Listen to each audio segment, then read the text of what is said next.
กราบสบายดีสวัสดีพี่น้อง FC ฟังไทยฟังลาวเด้ออยู่ที่ต่างประเทศนำเนาะสาวผู้ไทยยินดีต้อนรับเข้าสู่ช่องแม่เลี้ยงเดี่ยว Channel เด้อพี่น้องเด้อคลิปนี้เนาะสาวผู้ไทยก็สิมารีแอคชั่นเนาะคลิปอายอดเนาะก่อนอื่นก็ขออนุญาตอายอดเด้อหรือว่าช่องแรงงานลาว Channel เนาะพี่น้องสาวผู้ไทยสิมานำเสนอเนาะแรงงานลาวคนหนึ่งเนาะอ้ายหนุ่มแรงงานลาวคนหนึ่งเนาะนายจ้างจีนเพิ่นอยากเอาเงินแบบว่านำเสนอเงินจำนวนหลายเนาะเงินเดือน 15,000 บาทเนาะคันเป็นเงินกีบก็9 ล้านกีบทุกคนอยากเอานายจ้างจีนอยากเอาเงินมาฟาดแรงงานหนุ่มลาวคนหนึ่งเนาะเพิ่นแหละบ่ตัดสินใจไปเนาะบ่ตัดสินใจกลับไปทำงานให้นายจ้างจีนเพิ่นว่าทำจังใดก็สิทำงานอยู่ประเทศไทยเนาะอยู่กับนายจ้างไทยถึงว่าเงินเดือนอยู่นำนายจ้างไทย 12,000 บาทเนาะเพิ่นว่าอยู่กับนายจ้างไทยแล้วรู้สึกสบายใจอบอุ่นใจเนาะเป็นจังใดหั้นเรื่องราวเป็นจังไดไปรับชมพร้อมๆกันเลยทุกคนจากปากของหนุ่มแรงงานลาวคนนี้เฒ่าแก่จีนนี่นะเป็นหยังจะบ่มักเขาบ่มักอยู่แล้วบ่มักจีนอยู่แล้วบ่มักคนจีนนี่เว้าภาษาบ่รู้เรื่องเว้าภาษาบ่รู้เรื่อง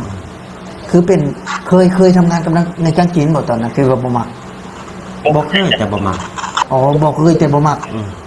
คือมันเป็นอะไรยันบ่เขาบ่จ่ายเงินบ่เป็นยันเขาบ่จ่ายเงินนั่นคือเขาเห็นตามข่าวเนาะเห็นตามข่าวตามนี้เห็นบ่โกงลูกน้องโกงคนงานโกงยังบ่จ่ายเงินลูกน้องยังไงนี่อ๋อบางสมัยก็เลยย้านย้านอ๋อคือพอตอนนี้ญาติโทรมาในความรู้สึกบางสมัยนั่นแหละกูสิกลับบ่ให้9 ล้านเดือนนึงนะคิดโทรมาปุ๊บคิดได้เลยว่าโอ้จังได๋กูก็บ่กล้าอยู่แล้วอยู่ไทยดีกว่าเอาเงินในเดือนได้น้อยกว่าเด้สมมุติว่าได้น้อยกว่าแต่มันสบายใจเฮาแล้วก็สะดวกเฮาไปใช้ก็สะดวกเนาะไปใช้ก็สะดวกคืออยู่บ้านเฮาก็ค่าใช้จ่ายก็หลายนะแม่นเนาะบางสมัยเนาะมันแพงอยู่เงินเดือนแต่ว่ามันสู้อยู่ที่บ่ได้ความสบายใจกินอยู่มันสบาย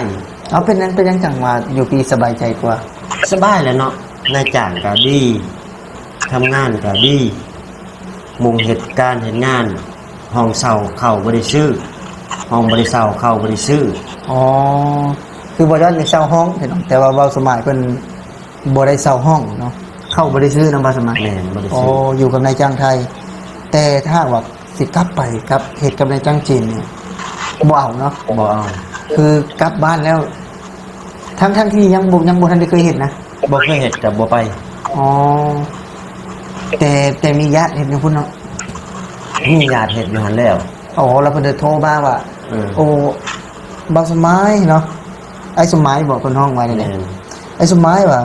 มีเงินแบบว่าทำงานกับนายจ้างจีนนี่ได้ซำนี้เด้ได้9 ล้านเด้มาแม่แต่บ่สมัยบ่ไปเนาะบ่ไป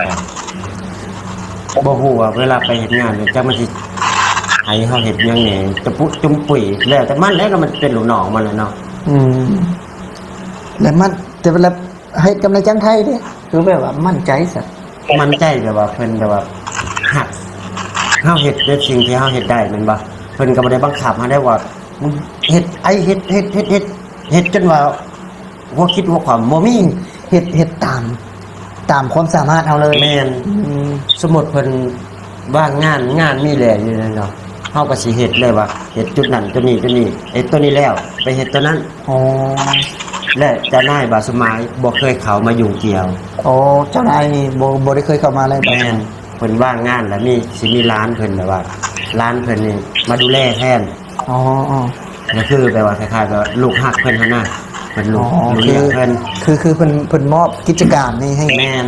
ให้ลูกบุญธรรมเนาะลูกบุญธรรมนี่ดูแลแม่นถือว่าเพิ่นบางสมัยก็บ่ได้ค่อยเจอเพิ่นว่าซั่นซะแม่นบ่ได้ค่อยเจอแต่ว่าก็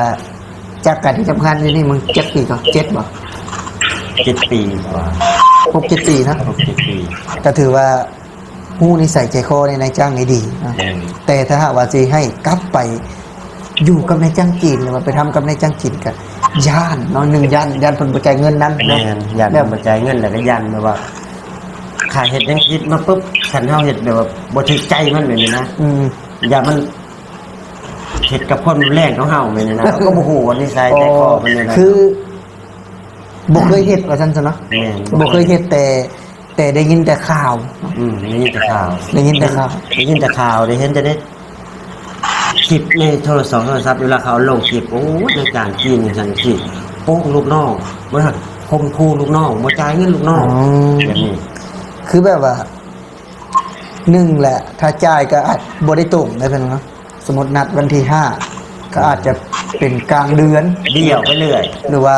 สิ้นเดือนหน้าเนาะและบางคนนะบ่ได้เลยพี่น้องบ่ได้เลยเบาสมัยเพิ่นก็ย่านในตัวนั้น และก็เรื่องน้ำใจพี่น้องเพิ่นก็ย่านเรื่องน้ำใจก็ย่านบ่คือในจ้างไทยเนาะแม้แต่ว่าให้เงินน่ะหลายกว่า 2-3,000 บาทเนาะลื่นนะในจ้างจีนให้ เพราะว่าเพิ่นขาดคนงานเพิ่นขาดคนงาน เพราะว่าคนงานที่อยู่บ่หั่นก็ลาออกเนาะลาออกมาทำงานไทยเบิดเพราะว่าอาจบ่จักสิว่าเนาะเงินเดือนได้หลายก็อาจจะการบริการหรือว่าการแบบว่าที่เคลูกน้องบ่ดีเนาะบ่สมัยเนาะ อาจสิบอกผมเมื่อกี้ก็เข้าก็ซื้อค่าน้ำค่าหยังก็ต้องจ่ายเองเด้ อ๋อ แต่พอมาไล่ทบทวนหมดแล้วปุ๊บเอาไปเอามาบ่ได้เหลือสำเร็จสำหนึ่งครับ ก็คือแบบว่าบ่โอเคว่าซั่น โอ้ยบ่โอเค ๆคือทำงานในไทยนี่โอเคกว่านะ โอเคกว่า ถ้าหากว่าพอกลับไปก็หนึ่งละอาจจะหลายๆสิ่งหลายอย่างเนาะหรือว่าย่านแบบว่านิสัยนะของในจ้างจีนนะที่แบบว่า แม่นนิ ของ สัย คนจีนนี่แหล้วเนาะที่แบบว่ามักใช้ความมึนแฮงเนี่ยบอกสมัยเพิ่นก็เลยย่านเพิ่นก็เลยย่านเพิ่นเลยแบบว่าบ่กลับเนาะบอกสมัยจะทำงานในไทยนะ ทำงานในไทย ทำงานนี่บอกสมัยนี่คิดว่าทำงานในไทยนี่อีกจักปีจึงสิกลับบ้านจังสิกลับไปอยู่บ้านน่ะอีกจักปี10 ประมาณ10 ปีไปเลยมันจะสิกลับนะ 10 ปีเนาะ เฮ็ดไปเรื่อยๆจนว่าเจ้าของเริ่มแบบว่าสิบ่ไหวแล้วแหละ จนว่าทำงานบ่ได้ว่าซั่นซะ ทำงานบ่ได้จังซี่ได้เมื่ออยู่บ้าน แต่ตอนนี้ก็ทำงานไปก่อนเนาะ ทำงานไปเรื่อย ทำงานไปเรื่อย เอาเป็นจังได้ทุกคนหลังจากที่หับสมเนาะหับสมหนุ่มแรงงานลาวเพิ่นเว้าออกจากใจจริงๆเนาะเพิ่นเว้าว่า ถึงว่าสิได้เงินเดือนแพงซำใดเนาะจากนายจ้างจีนสิเอาเงินมาฟาดหัวซำใดเพิ่นก็บ่ยอมกลับไปทุกคนเพิ่นว่าจะยอมเฮ็ดงานอยู่ประเทศไทยเพิ่นว่าเนาะอยู่เฮ็ดงานอยู่ประเทศไทยถึงค่าแรงจะน้อยเนาะน้อยก็บ่ได้น้อยเท่าใดเนาะ 12,000 เด้ก็นายจ้างจีนที่เสนอมาก็15,000เนาะก็ลุดลื่นกันแค่ 3,000 เนาะก็บ่ได้หลวงหลายหยังเนาะและเพิ่นว่าที่สำคัญคือได้ความสบายใจเนาะแล้วก็ได้ความสะดวกสบายอยู่ในประเทศไทยอยากกินหยังก็ได้กินอยากไปไสก็ได้ไปเพิ่นว่านายจ้างก็ดีห้องก็บ่ได้เช่าเข้าก็บ่ได้ซื้อเพิ่นว่านายจ้างเพิ่นเช่าให้ซื้อให้ทุกอย่างเนาะเพิ่นว่านายจ้างไทยเพิ่นว่าดีเนาะถ้าไปเพิ่นว่าบ่คิดที่อยากจะไป